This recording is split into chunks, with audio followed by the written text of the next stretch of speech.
This episode is brought to you in partnership with Choose Chicago. Capture the excitement. Hey. Let me just tell you. Tell me. This episode, I am so excited for. I know you're excited for. Too. It lived up to every bit of the hype we put on ourselves. Exceeded our expectations, y'all. Buckle in. Buckle in. Or up. Or strap up or strap in. Let's get it.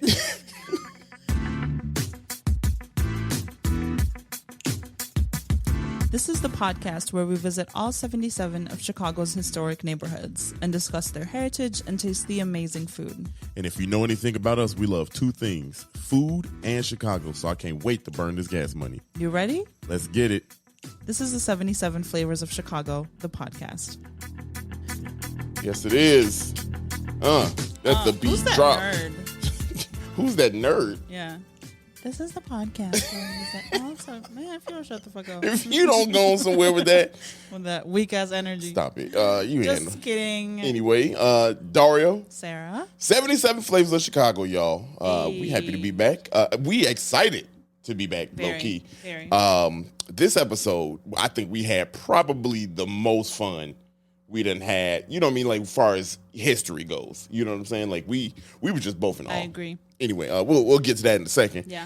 How's your week? Oh, my week is great. You know? One of my favorite podcasts that I listen to like, if you are a person that like your mind runs and you just want a stupid podcast to listen to Full Coverage. FOOL.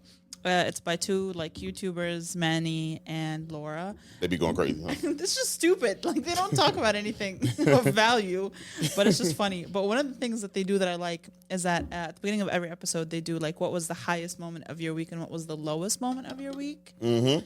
So I would like to ask you, what was the highest moment of your week? So far, technically the highest moment of my week, I did a show called Chronic Labs. That is the literal. It was literally moment. The highest moment of my week. What is the metaphorically highest moment? Metaphorically, metaphorically, I think probably the highest part of my week, probably going to this episode. Yeah, for sure. I think, and I mean we're gonna get to it, but I didn't realize we had gone to a national park. Right. You know what I mean? I did not know that. So to me, that was pretty dope. Because like I remember when people were asking us at the beginning, what are you expecting? What are you looking forward to? Any neighborhood in particular? And we were like, yeah, not really. And I was like, if I had to choose one, it'd be Pullman. Yeah. And that's based off what I saw, you know, on documentaries and such. So as such. I do that a lot. I don't know why. Why do I do that? Bruh. Anyway, juxtaposition. You like that word? I love that word. Yeah. But what's yours? What documentaries? Watch. Or by whom, if you may? Jeffrey Bear. Hey. Jeffrey Bear, WTTW. Yeah, that's loud in that ear. But so I watched the ones with him, and like that got me enthused about it, and here we are doing our own version of it. So that's dope. Yeah, highlight of the week. My highlight of the week is I got asked to MC an event for Women's History Month. Yeah. And it's by Shoko and Karina, who runs Shoko. I'm sorry. I'm appreciate the enthusiasm. I'm sorry. I'm just hyped up for you. It's a really cool event. It's local women run businesses, and it's gonna be like a panel of some sort, and it's really a press conference. Mm-hmm. But a small scale press conference, and they're going to be discussing how to be a female entrepreneur or the challenges that they face. They're going to talk about their businesses. I'm very, very excited. MC Sarah, and I'm coming for your job. Oh, okay. Well, you can have it. I'm not holding it back from anybody. If you guys know anything about Dario, one of the many hats he wears is he is a host around the city So I'm coming for his job. Go ahead. I help you out with it. I'm gonna be in the building. Watch scouting. I'm gonna be in the building scouting. Yeah, you're gonna hire me for one of your your shows. I'm be like, you know what? Why don't you take the fucking lead then? Since you I'm gonna be on Left Factory stage. Hi guys. Just out here emceeing the shows, comedy shows. Not even doing jokes. Yeah. What do you mean? I'm hilarious. You are funny. You funny. I was. This is weird. I was sitting here because I'm holding my little therapy glass, you say. It's called emotional support water bottle. Okay, whatever. And I was holding it, and I was saying, anybody that can see us and watching us right now, how goofy do I look drinking this on camera? Because I'm trying to look. And the fact that you're drinking out of a Cubs cup, but you're also wearing no. Wait a minute. Your Southside sports shirt. There you go. Southside sports shirt is not. You will never. I'm not wearing a Sox jersey. Here's the thing, socks. I know y'all listeing. Now, Sox, if y'all give me one, you know what I mean? Because it is, I'm representing the neighborhood. Can we get Dario into a Sox jersey? Look, I mean, if they give me one, I ain't going to say no. That's the only way you'll wear one? Yeah, I ain't going to say no to it. But I would. Do you have a player that you like that is on the Sox? Jose Abreu. I like him. You know what I mean? If we talking current player, Tim Anderson, Jose Abreu, those my guys right there. You could have said Ponapause, and I'd be like, oh damn, Ponapause. Shout out to Ponapause. Shout out to Ponapause. But I like those two. But it's baseball season, y'all. Good segue. You could y'all could go ahead and get y'all represent y'all North Side or South Side sports shirt. Yeah. So we joked about coming out with sports shirts, but now they are here. My sister literally reshared our post on her story, and she said, my sister couldn't say jerseys, so they made sports shirts. Go buy one. I was like, well, how is this a roast and a plug? Hey, but it's true.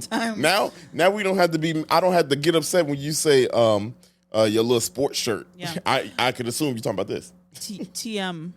Yeah, hey, right. Yeah, pending. Trademark pending. So you try it if you want to.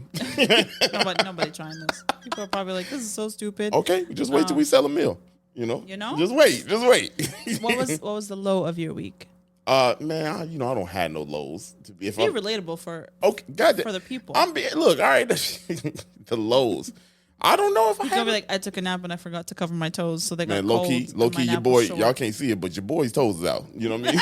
It's weather, 70 degrees in Chicago, toes out. Weather break and the toes be out. And here's the thing about my toes being out right now, because nobody wants to hear about your toes. No, y'all probably want to hear about this. Y'all can't see it, but like the damn cords is getting stuck between my toes. So I'm sitting here trying to fumble. If you see your boy rocking back and forth, not because I gotta pee, it's because I can try to get the shit from between my toes. That is. I'm free right now. But they was coming for you, boy. There. Yeah, but I don't know about no lows. I don't know about no lows. Nah, that's all. I ain't got. I have a low. What's a low? So I'm learning how to do my own nails, and I did these like 3D encapsulated flowers on my nails. Yeah. And I didn't do them well, and now my nails don't look as nice. What you mean? They look nice? No, they don't. Look, the flowers came off. You can't see them, but fellas, track with me. If your ladies' nails now, if the nails had to be actually really bad, you know what I mean? They are actually. No, they're not. I mean, they don't look nothing bad. Now if they was like bitten and shit like that, and like how when people be biting their fingernails, and the top of them be a little peeled off. My sister does that. Yeah, my shit nice though.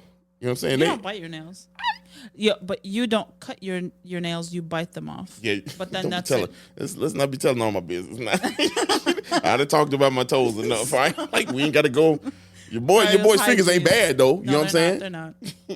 I ain't bad. Not bad. But I guess my low would be you talking about my fingernails. I just had one. Damn.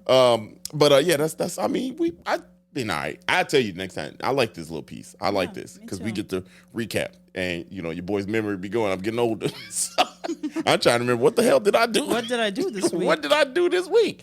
We didn't have a car. Oh yeah, that's probably the low. Actually, that's a low. Y'all, we got hit back in December. accident. It really was a hit and run, to be honest with you. Even though the dude stopped, we got him everything. He was fraudulent as hell. Yeah, he didn't have insurance. He didn't have no insurance. Now I have to pay $500 out of pocket. Man, you know, like this is buy these shirts, people. You know what I'm saying? Like help us out because like this shit crazy. Like that was back in December. We just got this. Was it in December? Yeah, December 18th. I'll never forget. Right before Christmas, we got smacked up. And now we just took it into the shop. Now, not because we couldn't do it. We were too busy. We needed the car. Yeah, we needed the car. And then like Progressive was on the ass like, hey, y'all trying to fix this car? Yeah, right. Y'all gonna bring it in before we say forget about it? Like so. Claim canceled. Yeah, for real. So we just took it. That's a low because we've been spending money on this damn zip cars and Ubers and shit. And man, I don't know how people without cars do it. Right? Because I'd rather pay for a car and know I'm at least paying for my car than have to Uber and wait for somebody and be going all over town. I mean, I did take the train a couple times, but that just if I'm like leisurely, I'll take the train. But if we're like hauling equipment, I'm not taking the train. Yeah, that's the thing. It's like I guess I'm not opposed to like taking an Uber. That's not the thing. But like, you know, we have all this equipment that we have to travel with. So that's why the zip cars is what really pissed me off, to be honest with you. I mean, that was cool, but you know, the Uber is like, all right, we Uber there and you had to wait. You know, and I don't know. It was just annoying to me. Agree. Yeah, that's a low. And we still don't got our car, y'all. Damn. It's crazy, but it's been what, 2 weeks? Almost 2 weeks. No, 3 weeks. No, it was we sent it in on the 7th of March. Oh yeah. So I mean, I guess damn, that's anyway, y'all. That's the low. On that low note, yeah, it's just annoying. Pullman, Pullman, yeah, Pullman, hard transition. I'm excited. We got a lot of information. Too. We got a lot of information to share with y'all about Pullman. Is you ready? I can be once you play your little noise. Let's get it. There you go. Hey, I'm ready this time. I am ready to talk about this. Y'all, we in the community area of Pullman, community area number 50. And here are the boundaries: 103rd Street to the north, 115th Street to the south, railroads on the east, and Cottage Grove to the west. Let me tell you about it. George Pullman. It is named after George Pullman. We're going to hear a lot about Mr. George Pullman, built in the 1880s. Did you know he is not from here, you know? I assumed so. Yeah. Most people weren't from here. He moved.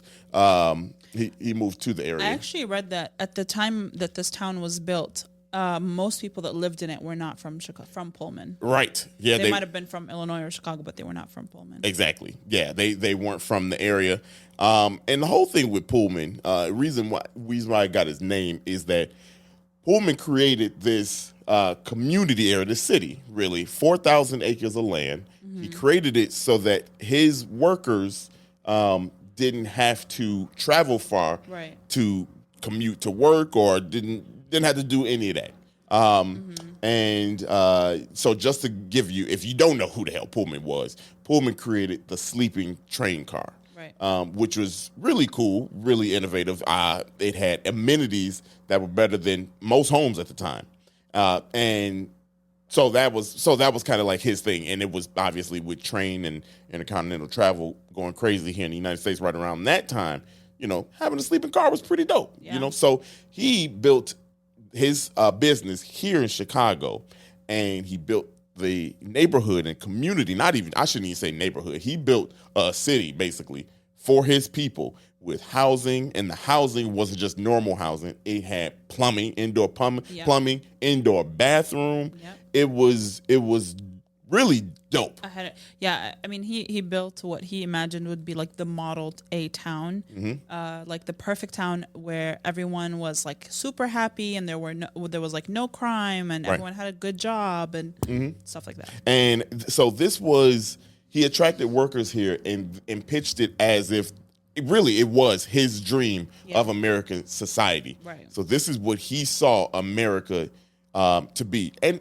not bad. I mean, to be honest with you. When the OG idea, maybe. Yeah, you know, when you think about what he's doing, he literally, wouldn't you want to have a nice place to live and work real close by? I think, I mean, sure. But also, it's not like he was paying people enough to live in, like, yes, they could live in these houses, but from what I remember seeing, because we walked through the museum, it seemed like rent was much higher than the rest of the city. I think it was like 26% higher than the surrounding neighborhoods, and a lot of the money that they made went towards that rent. Like, yes, they had everything that they needed in their community.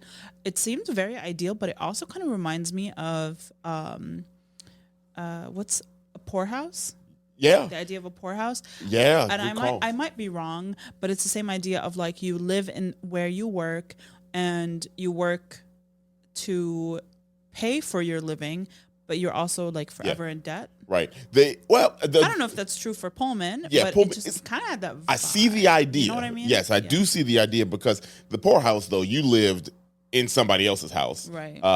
Which is basically like a college dormitory. You know what I mean? Like, you lived, on their property, right? And you were forever indebted, realistically. Right.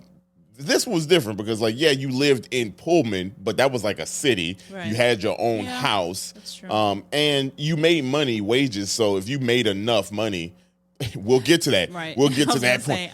If you made enough money, you could make your own living, elsewhere. So, different, but I see the concept, because it really was work here, live here, You're right. But let's talk about why the wages are so important here. Do y'all know about the strike of 1894? And here's what it was. It was the American Railway Union versus the Pullman factory. And long story short, y'all, and I'm going to go into a little bit more detail. They weren't getting paid enough. Right. They weren't getting paid enough.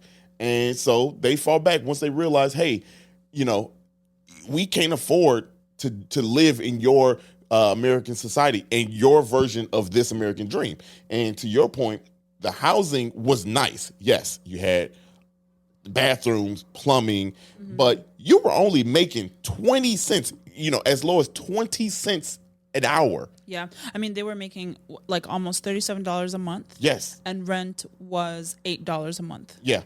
You know what I mean? So and up to $50 if you're renting a house. Yeah. An apartment was $8. Yeah. And a 3-bedroom house was $50 a month. So sir? How are you supposed to find? So when you after you pay the bills, what do we read in the museum? You can go to this museum, and we'll talk about the museum. Should go to this museum. It's the Pullman National Monument. You got to go there. But we were looking at it. It said some people, if you had 2 cents left from that paycheck, you framed it, because you were like, damn, I made it. You know what I'm saying? I made it. That's crazy about that. So, the workers went and they fought back. They say, hey, look, we working our asses off, you know what I mean, to make your luxury cars and things like that we can't even afford. We can't even afford to use. They weren't the target market. Yeah, they weren't the target market. So they went on strike. About 4,000 factory employees on May 18th, 1894, went on strike and just said, hey, we're going to do it. Now, why is this strike important to America? Why? Because that is how unions formed. So it turned out to be Eugene versus Debs, which was the industrial workers of the world. And they formed that union. And they basically said, look, we ain't going to work. We ain't going to work. And it changed the way America works.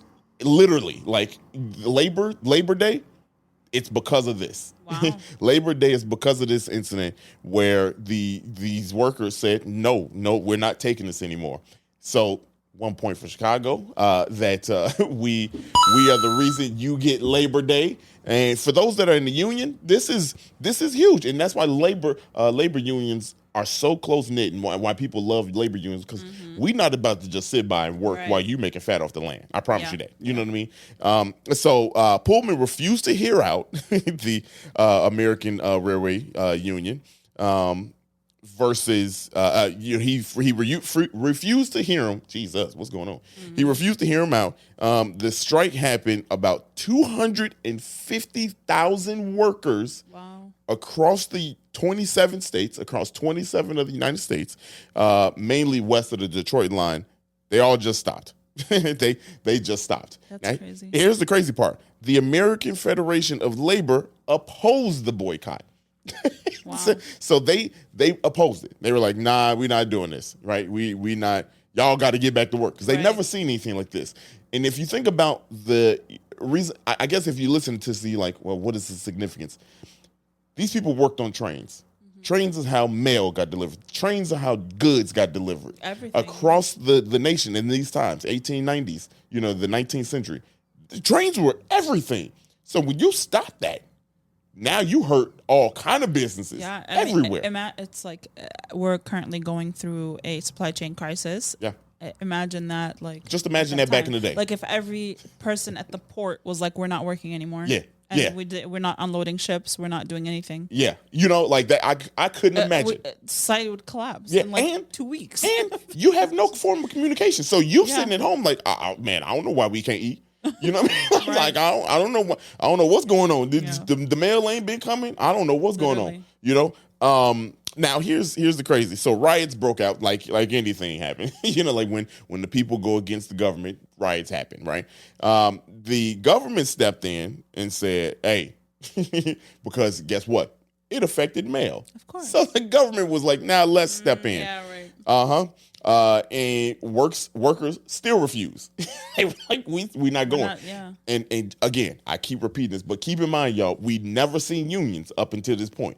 So this is all brand new. How do you get these people to go back to work? How do you do this? Because there's no laws, there's no nothing, there's no backup plan. Nobody knows how to address this situation. President Grover Cleveland ordered the army. What? Yep. From blocking trains, right? He stepped in and said, hey. He said, look. What did he say? I don't understand. No, what did he do? So he stopped the trains. He stopped people from blocking the trains. Oh. So that's basically because they were blocking. They were like, nah, we not. Y'all trains ain't going nowhere. People were mounted up that much. Wow. So Grover Cleveland stepped in. Debs went to jail. The guy that was running, that kind of stood up for the people, his ass went to jail. Once it was all said and done, he went to jail. Wow. Okay, for fighting for the people. How do you think he would react if he found out, if he was alive? For some reason, no. Let me finish my question because it's stupid. If he came back from the dead today and found out that we're talking about him on a podcast and you said his ass went to jail, how do you think he would feel about that? I feel like he was a man of the people. He'd probably be like, yeah, my ass did go to jail. Shit. I took one for the team. I always think about that. The way we speak about historical figures, they would be baffled. He'd probably he'd be like, you call me ass? He'd be like, 2 people of color dare speak my name. You didn't right. How dare you say ass, boy? Oh, Lord. Oh, boy. So long story short, and there's more to this story that we learned. Mm-hmm. There's more to the story. 1894, Labor Day was a federal holiday. And continues to be a federal holiday because of that incident there. And so that's why Pullman is huge into American society, American workforce. If you are in a union, I was in a union. And I don't want to discredit or discount my union. There's some people that do hard labor. You know what I mean? I was in a union for selling cell phones. You know what I mean? But I guess when you think about that customer service is not easy. Hey, look, it's not. I worked a physically tedious job and I worked a customer service job. Yeah. I worked in a warehouse and then I worked in customer service labor. Side. Labor union? No, we did not have a union. And I would tell you that I would unload containers any day. Yeah. Over dealing with customers. Yeah, any day. Yeah, dealing with customers is different. Put my headphones in and just unload that container. Yeah, because you got for hours. You got to take a bullet, and then and here's the thing: I was in cell phone again. Y'all, mine is cell phones compared to all these people that do other hard labor. You know what I mean? I'm not discrediting, but we are, means of communication for people. You know what I mean? You take away phones, shit. You know what I mean? There's not a lot of communication going. So. But dealing with those people, oh my goodness, trash. People love their phones. People are just people are rude. They also don't think they're dealing with humans. They don't. People don't. And look, it was so we went on strike one time. I was telling you this a few weeks ago. Yeah, we went on strike when I was down at the Michigan Avenue store. Of a company that rhymes with Airbnb. Let's see. Ass twerking and titties. No. Just the letters, okay? Yeah. But I can't believe I said that. Yeah, for real. No, but we went on strike, and that was very odd. You know what I mean? It's very odd to go on strike, but I get it. You know what I mean? We wanted time off, certain time off. They start changing shit up. And that's what labor unions do. Like you in a union, and then you have to come to an agreement after periods of time. And when they start changing things, the leadership start changing stuff. They demand more of you, and they take away less. You mean they take away more? You know what I mean? So you got to do more with less, and that's just the way business is ran. That's just the way it is. Things will never be the same. And then you got promoted and you left them all behind. Yeah. Suckers. I became. You became the villain. I became a podcaster. What the hell I became? Damn. A comedian podcaster. Hey, let me go ahead and get my. Dropping papers. I'm dropping shit all over the place. But back to Pullman. Pullman was dedicated as a national monument. National monument, people, by guess who? 2015, dedicated by number 44, Barack Obama. I ain't gonna do that one again. So he dedicated and made it a national monument. It is a Chicago landmark, of course. Because it changed literally America. It changed America. Correct. And now, when you talk, we're going to transition to the other half of this because there's, in this research that I initially did, there wasn't talk, like it is. It's not a lot of talk of, black people's roles back then. And we talking 19th century, okay? We talking 19th century. There had to be people that worked those trains, right? Servants or hostess, what have you. There had to be as such. There had to be people that worked, right? So Pullman hired former slaves, and now this story is not. I don't want to say this is a bad story necessarily, but it's an untold story, and it just brought the perspective to both of us. Going through the National Monument, because you could take a tour through there. You really need to. Yeah, y'all we'll need to go about there. That in a second. Yeah, but keep going. But really cool to kind of hear, black folks' role, in this new city, this new main business that's going on. So what Pullman did was he hired black folks that were just coming up from the North that were free slaves. Okay, and think about this: we talking 1894, right? Free slaves in 1984, not really. That's a new thing. You know what I mean? That's a new thing. Right. And so he hired them. And the reason why he hired these free slaves are for two reasons. One, they were already servants. They knew how to serve and they knew how to work. Okay. So why hire somebody else that's not used to that kind of work, that kind of job? So he hired the slaves. But then, to the pleasure of the people that were riding and the customers, he hired them, and he hired the slaves because they felt comfortable with that. Yeah, and it was they were doing a job that they already knew how to do, but they were getting paid for it. Yeah. So just to quote, so we got a bunch of books here, and I got a book, and I'm quoting from Rising from the Rails, Pullman Porters, and the Making of the Black Middle Class by Larry Tye. Great book. You can pick this up at the monument. There's a bunch of things. There's other stuff that we got too. I'll talk about it. But here's directly from here. It said there was another reason George hired only blacks. One that had to do with social separation. He thought was vital to the porters to safely interact with white passengers in such close quarters. Here's the thing. So let me continue reading this because break this down in your head as I read this. Okay.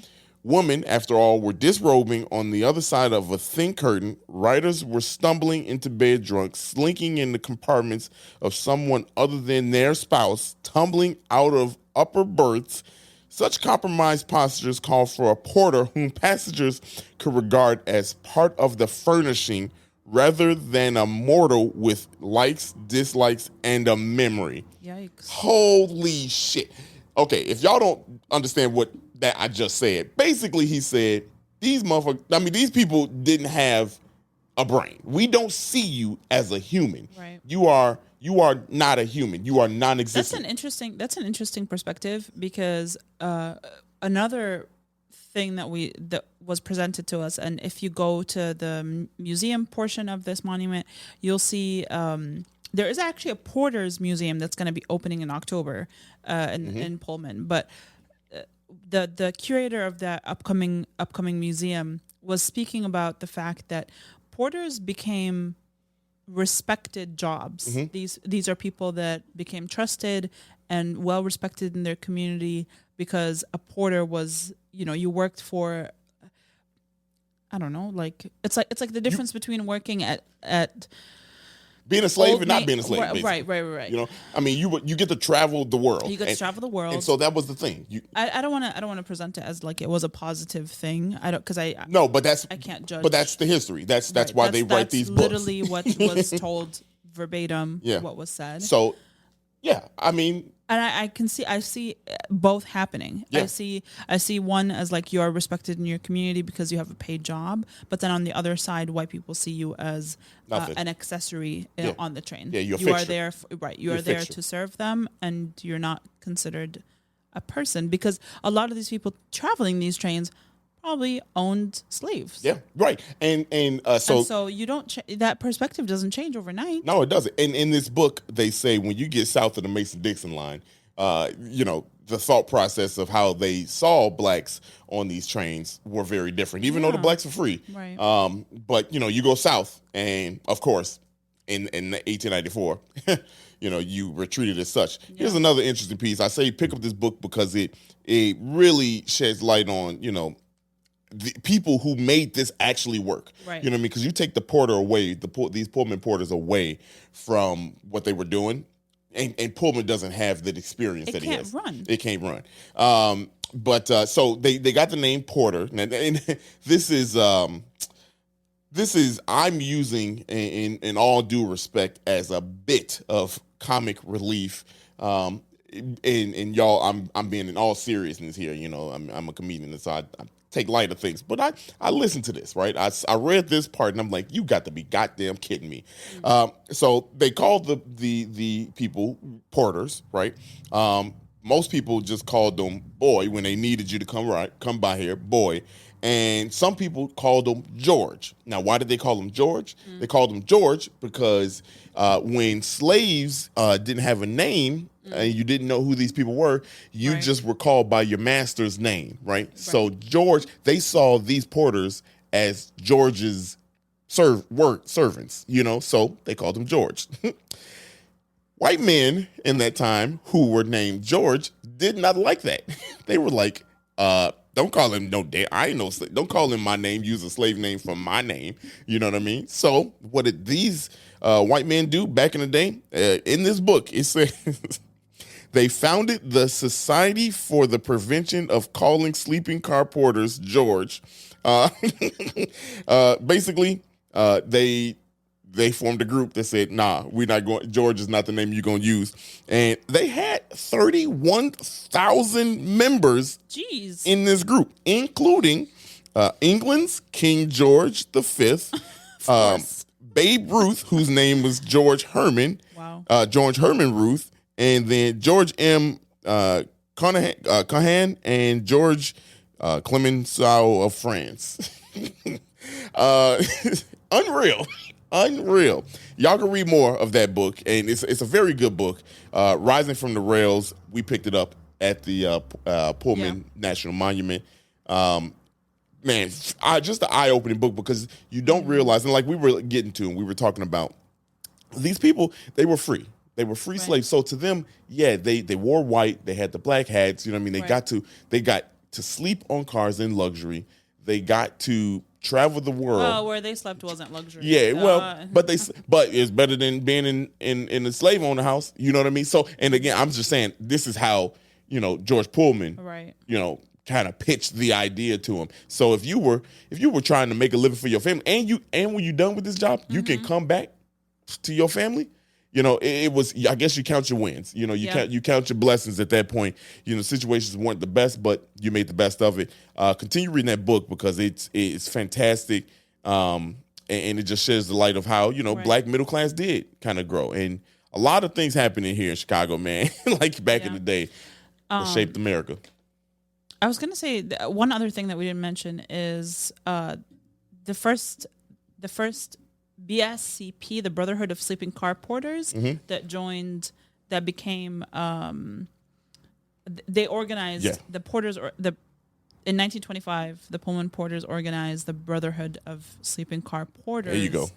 And they actually aided in the civil rights movement and the activists that kind of made this happen. Can you listen to when he was born and when he died? Born in 1889, died in 1979. Okay, wow. Was part of the Civil Rights Act movement. A. Philip Randolph. There you go. And a former Pullman porter, Milton P. Webster, and they worked together and they joined it was an All-American Railroad Brotherhood, and I believe they won and they joined the Chicago Railroad Union. I get you. There you go. Yeah, if I remember correctly. Yeah. So that was one of the last bits of information on this. So yes, A. Philip Randolph, definitely, he was the founder and the first president of the first Black union. So right. That's really, really dope. And like I said, he lived and did a lot of he did a lot of things, when it comes to civil rights. Another bit of information here. Robert Todd Lincoln, you know who that is? That is the son of Abraham Lincoln, President Abraham Lincoln. He took over after George Pullman died. Wow. So he took over this. So a lot of facts here. And the last bit of news that we have, or facts that we have here, which I think is absolutely cool when it comes to if you need activities, you need something to do, and you don't realize, because we don't talk about this kind of stuff enough here in Chicago. Did you know that the Pullman National Monument is an actual National Park Service? That's crazy. So we became Junior Rangers. Yeah, we became Junior Rangers. Y'all, I don't know if you've ever had aspirations of going to the different national parks here in America, because there's a ton of beautiful parks here in America that you can go to, a lot of history. But I, for one, did not know that there was a national park. I guess I did think of a national park. I don't know where it would be in Illinois. Right. Let alone one in Chicago. Right. On the south side.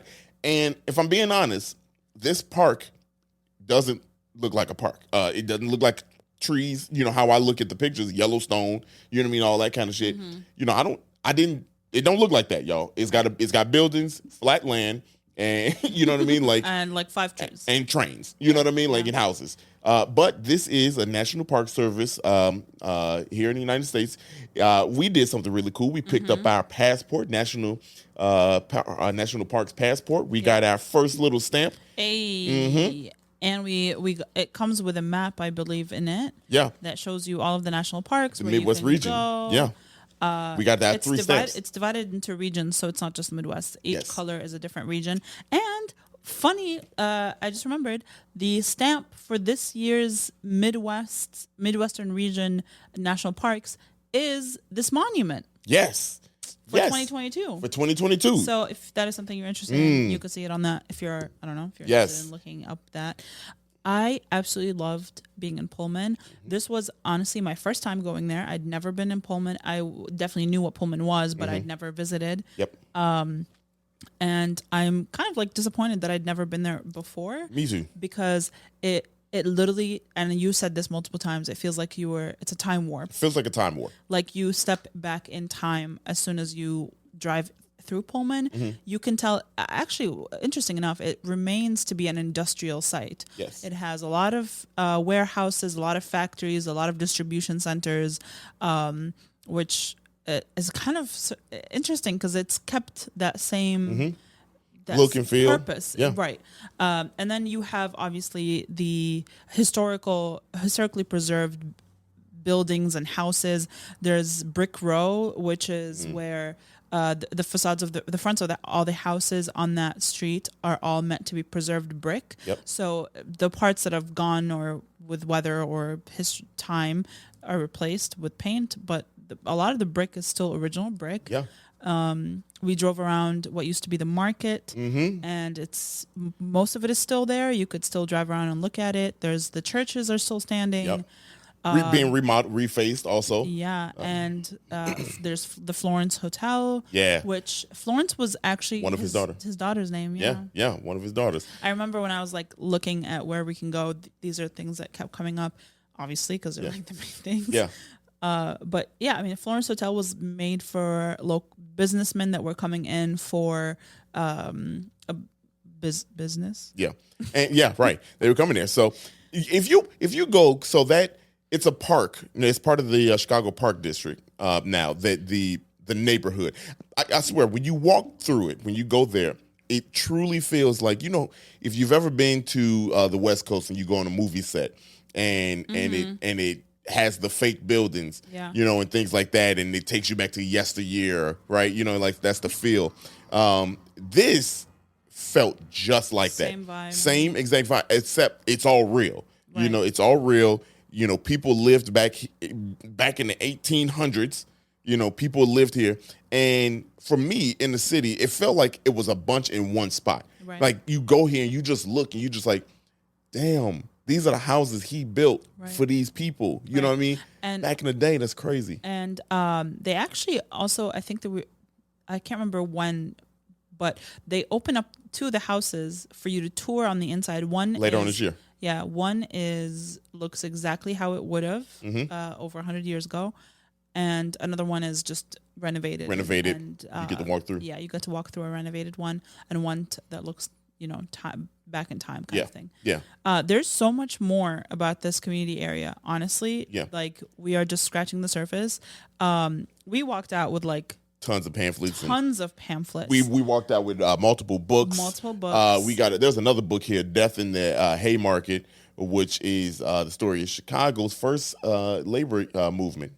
So really, really cool there. Yeah. Another fact about the actual monument. So the monument is the original one, although it was burned down by an arsonist in 1998, right?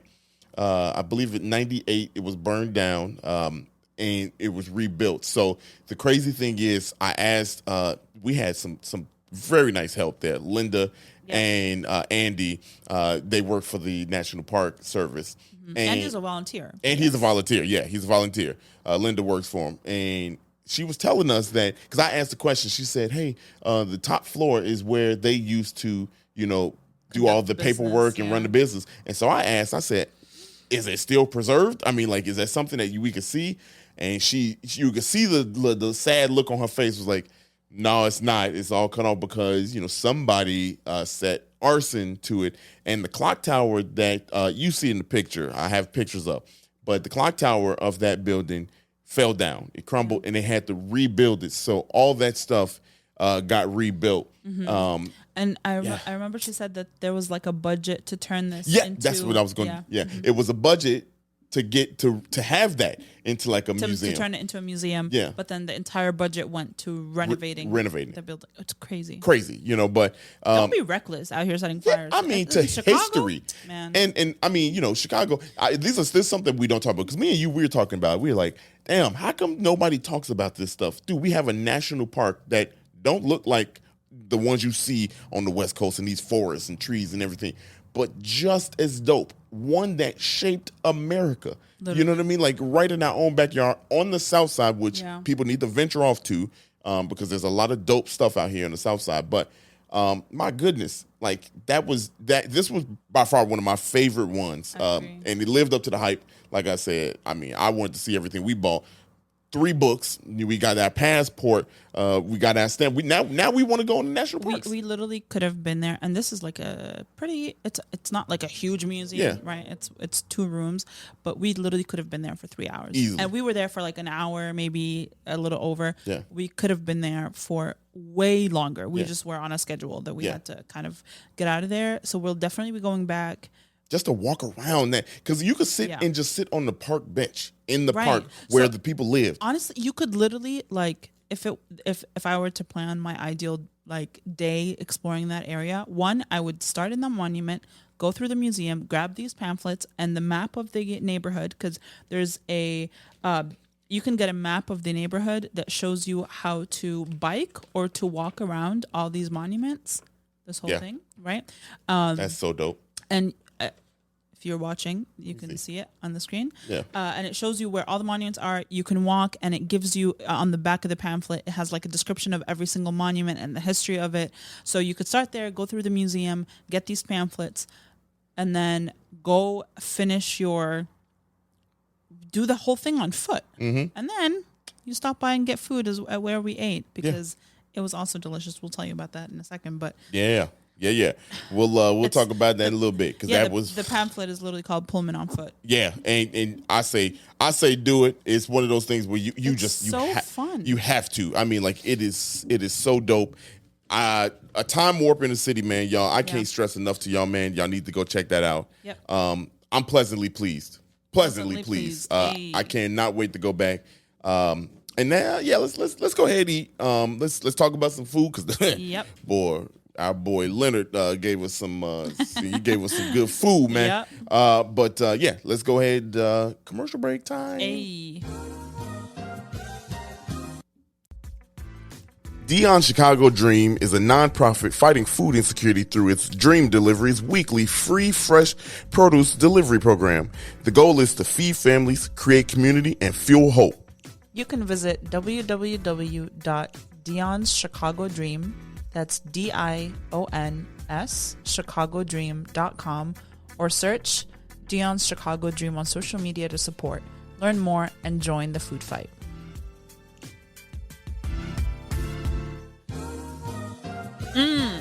Yeah, buddy. We back. We are back. And we back. That's a good one. Yeah, that was a good one. That was a good one. Food time. Food time. We went to Richard's Super Premium Ice Cream. Yes, Lord. Let me tell you. Let me tell y'all. This ice cream, and it ain't just ice cream. Oh, no, it's not. Do not be fooled by the name, because Richard makes more than ice cream. He really does. Okay. Richard be going crazy. Yeah. I forgot to do that. Trick. I did it for you. Yeah, all right. thank you. So obviously they have ice cream, and then they have soul food dinners that come with 2 sides. Mm-hmm. They have burgers, appetizers, sandwiches, hot dogs, sundaes, popcorn. Okay, these are the categories. Yep. This place has been around for 20 years. 20 years, y'all. It hasn't been at this location for 20 years, but has been around for 20 years. It is literally a factory. Yes. Not a factory. It's like a warehouse.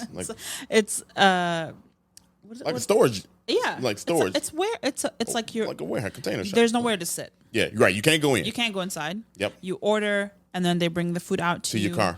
I believe they make the ice cream there. They make the popcorn there. They make all the food there, and you just go pick up the food. Yep. We sat outside. It was beautiful outside. They have steps. It was 65 degrees. Man. It was a little 70. Breeze, it was 70. Maybe 70. Yeah, it was 70. It's 70. There was no one cares the difference. We outside. 5 degrees. We outside. Just let that go. Dario loves to disagree with me, y'all. I'm just saying, them 5 degrees make a difference. No, they don't. Shit. Okay. Well, we sat outside in 70-degree weather, and we ate our food. Do you want to tell people what you ordered?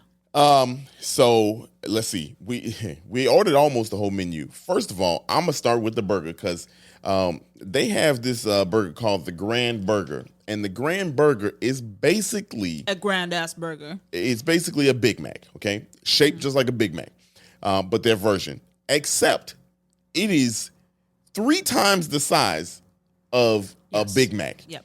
And let me tell you, it is also 3 times the flavor of a Big Mac. Correct. It is one of the best burgers I have ever had. Correct. The patties are thick. The the buns are right. You know, not a lot of sauce. Saucy enough. You know, I mean, I like it sloppy, and it was it was okay. All right, it was, but I'm just saying it was good. It was good. It was very good. And this is a weird preference. I prefer iceberg lettuce on burgers, and they don't use romaine; they use icebergs. Yeah, that was iceberg. Really nice. Yes, sir. It was mad. Look, that burger easily. Honestly, I ate like 3 bites. I smacked the whole thing. I smacked the whole thing. Personally, for me, it was too much. If I were to, I would have like the cheeseburger next time. Yeah, just basic. Just even Leonard said he couldn't finish. He can only do the cheeseburger. Yeah, I can do the grand burger every time. I know you can. Oh, I love burgers, y'all. You got a burger problem. I don't have. I do. I might have a burger problem. That burger, it comes with fries. It's $8.25, and that's a steal. It's just, that's a steal. Yeah, I'd pay $20. Yep, their old-fashioned hamburger, which is just a hamburger with no cheese, is $5.25. For $3 more, you get like 3 more hamburgers. Just basically. You know what I mean? Like it's fantastic. Their prices are amazing. Their double cheeseburger is $7.75. I'm looking at you, River North restaurants with burgers that are supposed to be the best in the city. Yeah, okay? Ooh. Match these prices. Yeah, y'all got to. I mean, because y'all honestly, your shit is not Wagyu. You know what I mean? Yeah. You know, serving that beef. Yeah. I mean, and I'm sorry, I don't know if it tastes as good as this one. This is. Listen, front porch. Eating off the front burgers, man, look, they hit different. You got to ring the doorbell for them to come out. You know what I mean? Like ring the doorbell, they come out. The menu's right on the outside. This place don't look like a place where you get food from. No, it's not. We were very like, I don't know if we should. Is this the place? You know what I mean? Like that's what we're doing. We're like, we'll stop there for the snack portion. But I was like, I don't know if we're gonna get food here because this doesn't look like it serves food. Yeah. It served food. We were very skeptical. Yeah. Even Dario was like, I don't know about if I'm gonna order the chicken. Yeah. Dario said that. Yeah. Wow. Oh no. But you did get the chicken. And you got the 4-piece dinner. So we got it's 2 wings and 2 breasts. You can. There's options how you can get it. Yeah. That chicken was fire. Yep. I mean, look, it was almost like. How are y'all not advertising the food? It was so good. Yeah. It was so seasoned. Yes. Yeah. And tender. Crispy. Yeah. Oh, my God. Crispy skin. You know okay. I like genuinely, it was so good. Yeah. And it came with 2 sides. You got the mac and cheese, which was really good. Yep.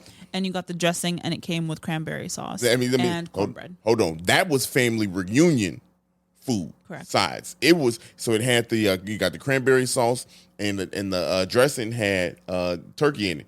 Yeah, shredded turkey in it, and it was fantastic. And I say family reunion foods, but what I'm trying to say was black people family reunion food. That's what I'm trying to say. It was fire, y'all. It was like my family was back there. Yeah, I did not expect to find soul food that fire out of a warehouse. That. Yeah. Like I say warehouse, but it's not a warehouse. We spend a good portion of our time trying to convince him to go mainstream, and the good thing is that they are trying. You know what I mean? They want to. It's not something that's off their radar. It's not something that's out of the realm for them. In fact, they tried it before. You know what I mean?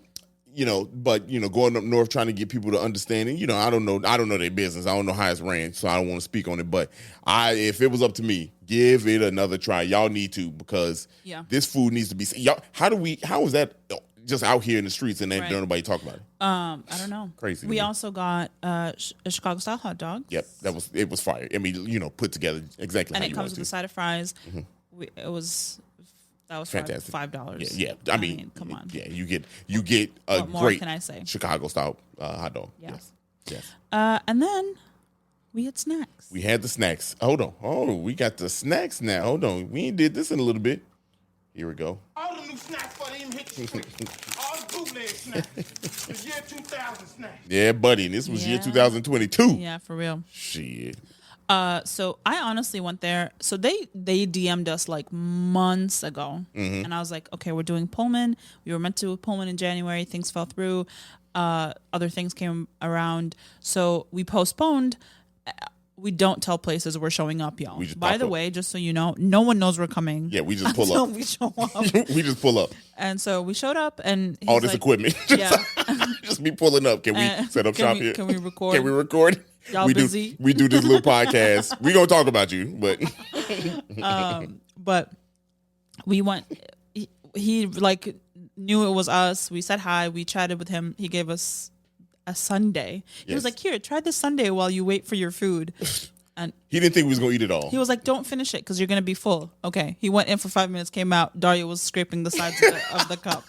Y'all, I was 2 seconds away from licking that bad boy too. I tongue all up in there. And one of the ice cream that was in there was the strawberry cheesecake ice cream, which is what you have right in front of you. Yo, we about to eat this live too. We got a pint of it. Ooh, and it is so good. This is ASMR portion of the episode. While Dario munches on that, I got the Lord have mercy. I got. By the way, Dario eats ice creams pints at a time. Like he doesn't like eat a little bit of. You spilled on your sports shirt. He doesn't eat like a little bit of it and then save some for later. No, it's all gone. No, one take drink over here. No, please no, because I want some of that and you're gonna eat. Hurry up. Stop.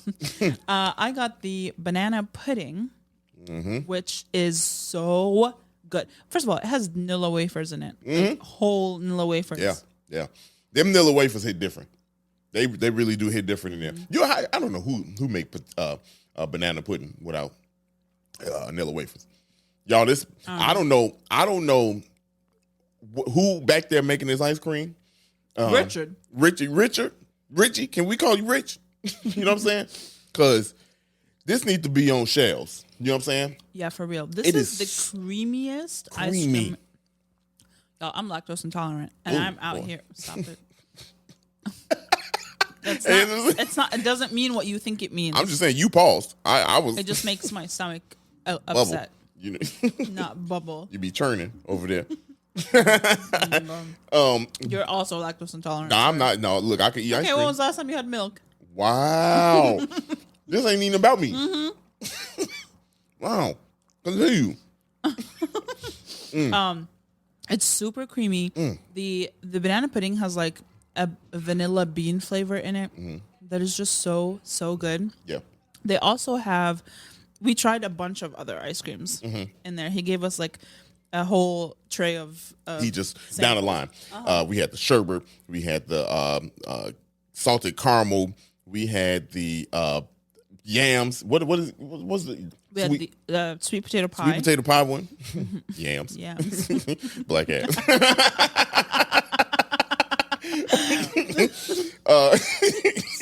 I ain't know what to say. Candied yams, ice cream. That's how it tastes. It was fire like that. Gave us a little spoonful of each one, and that's really all we need to make a decision. I started. Anytime you put strawberry shortcake in front of my face, you know exactly what's going down. Yeah, and it is actually really good. It's strawberry cheesecake. Yeah, y'all. It is so good. Y'all need to go over there, stop by Richard's, man. Even if just you're picking up ice cream. Yeah. Go to Pullman and get some ice cream. Yeah. So here's the cool thing too, is and I was thinking about this when he kind of brought it up, and I didn't even think about this because we did have a day in Pullman. We had a day. Yeah, you know we were there for like 4 hours. Yeah, it's enough literally to consider this is a trip. You know what I mean? To down there, and I took the drone out. We took some pictures. I took a work meeting. She did have a laptop, y'all. We was driving around there, and by the time we went to the museum, we were done. It was time to eat. You know what I mean? Yep. And we ate. And the vibe of this was really cool because you do sit in your car. We sat outside, and he told us, because we were like, if you want us to go back to the car, eating out on the front, I don't know if you want that for your business. He was like, oh, no, don't worry about it. Because, like, in the summertime, when it's nice and sunny out here,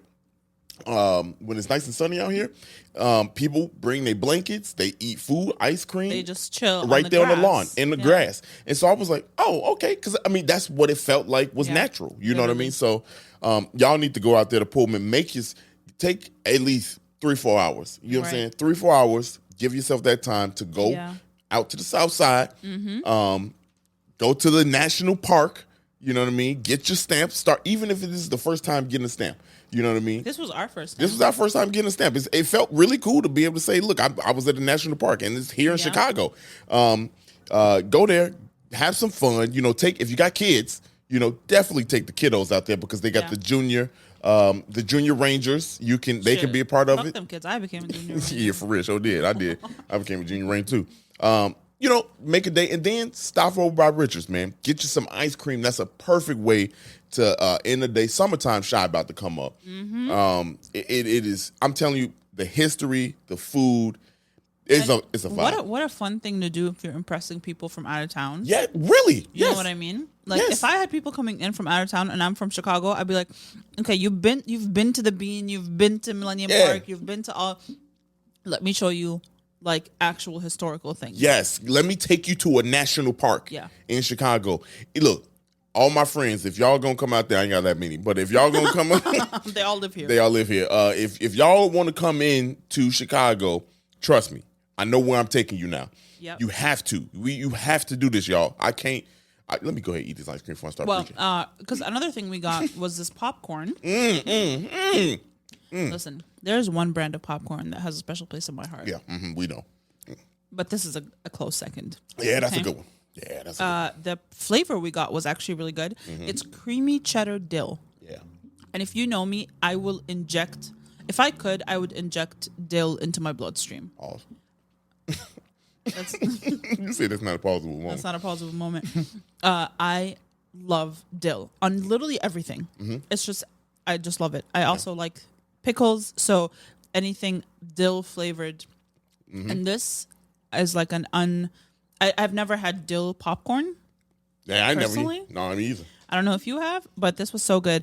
Their other options are caramel and cheese mix, of course. Mm-hmm. Chicago. Cheddar cheese, caramel, smoked ghost pepper caramel, salt and vinegar cheddar, which is the other one that we tried. Mm-hmm.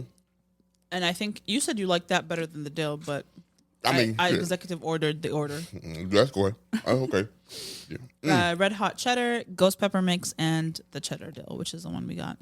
That cheddar dill goes crazy though. Crazy. Yeah, y'all. It's like a one-stop shop for everything you want. Everything like summer Chicago. Yeah. It's a perfect summer Chicago, and the block that it's on is pretty cool too because it seems peaceful. You know what I mean? Like it's some trucks go by because it's an industrial like park area, so you know you don't get the trucks going by, semis and shit. But if you don't want to sit and eat there, you can take the food and go to the park. Go to the park. Like literally across the street from the Florence Hotel is a park. Is literally it got benches out there. And just sit there. Just sit there, chill. Have your little burger. In history, in the middle of history, y'all. Like that's the part that gets me. Is like, come on, man. We ain't talking about this enough, man. Anyway, Pullman, go out to Pullman, go to Richards, see our man Leonard over there. Who been working with him for a long time. He's saying he said since he was 18. Yeah, so he been working with him for a long time, so he know what's going on over there. Yeah, buddy. Man, have yourself a day. Yeah. And on that note, y'all be blessed. If you like this episode, go ahead, send someone you like. If you hate this episode, go get some ice cream. Feel better because you clearly musty and petty. If you made it to this far, you know this is where the back of the bus insults come. So yeah, this is where you get roasted, low key. You made it this far. Unless you like this episode, then you know you. If you don't like it, this ain't no. Man, fuck you. Okay, we out.